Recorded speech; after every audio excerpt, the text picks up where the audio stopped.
Paz Deus, meus irmãos de ETC. No último vídeo eu falei como os gregos desenvolveram as escalas maiores, né?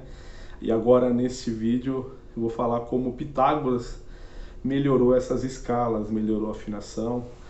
Então, Pitágoras, ele era um músico, além de grande matemático, físico, filósofo, ele tocava a lira grega, aquele instrumento bem muito parecido com a harpa.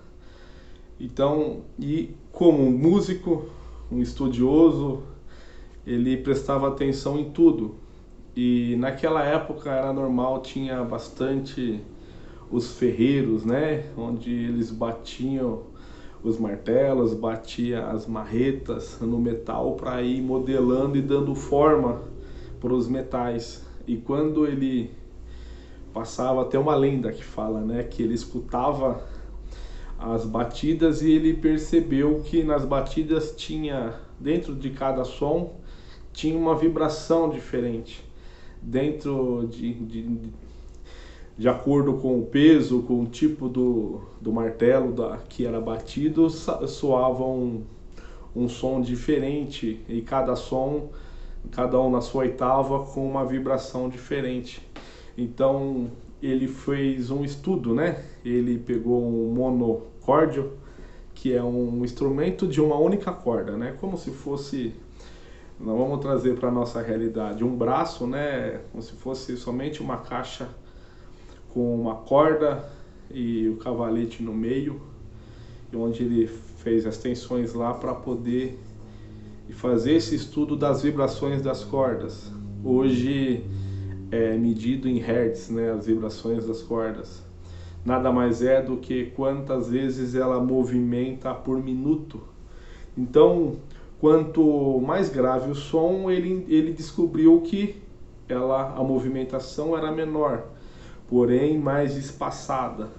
Quanto mais agudo o som, tinha mais vibrações, porém mais junta.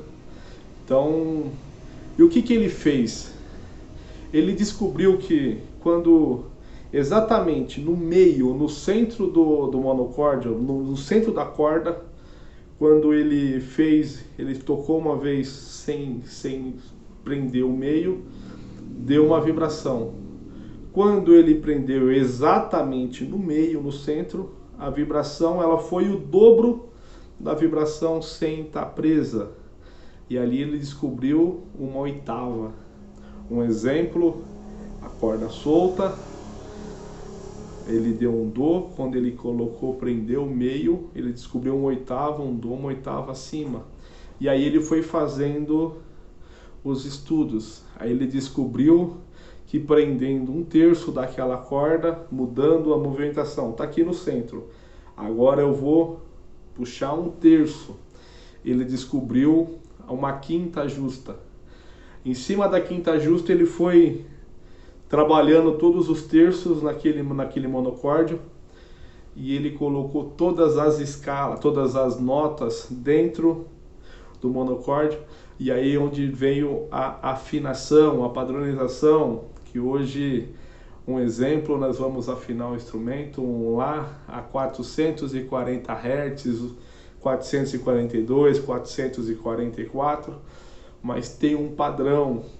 Isso foi em 500 a.C., depois em 1711, se não me falha a memória, aí foi construído o diapasão por vibração, onde você bate e ele dá aquela vibração de 440 Hz, onde você padronizou a altura da corda lá, que vira um padrão para tudo.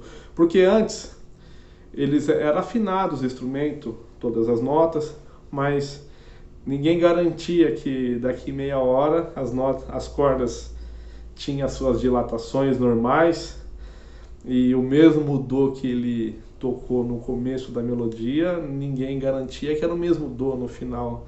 Então, com esses estudos, né, de Pitágoras, ao longo dos anos veio padronizando, e hoje conseguimos tocar a mesma nota no começo, depois conferir e tocar a mesma nota no final. Às vezes você toca 2, 3 horas e consegue manter, corrigindo a afinação e buscando a mesma vibração, o mesmo hertz daquela nota. Tá bom, meus irmãos? Deus abençoe a todos. Paz, Deus.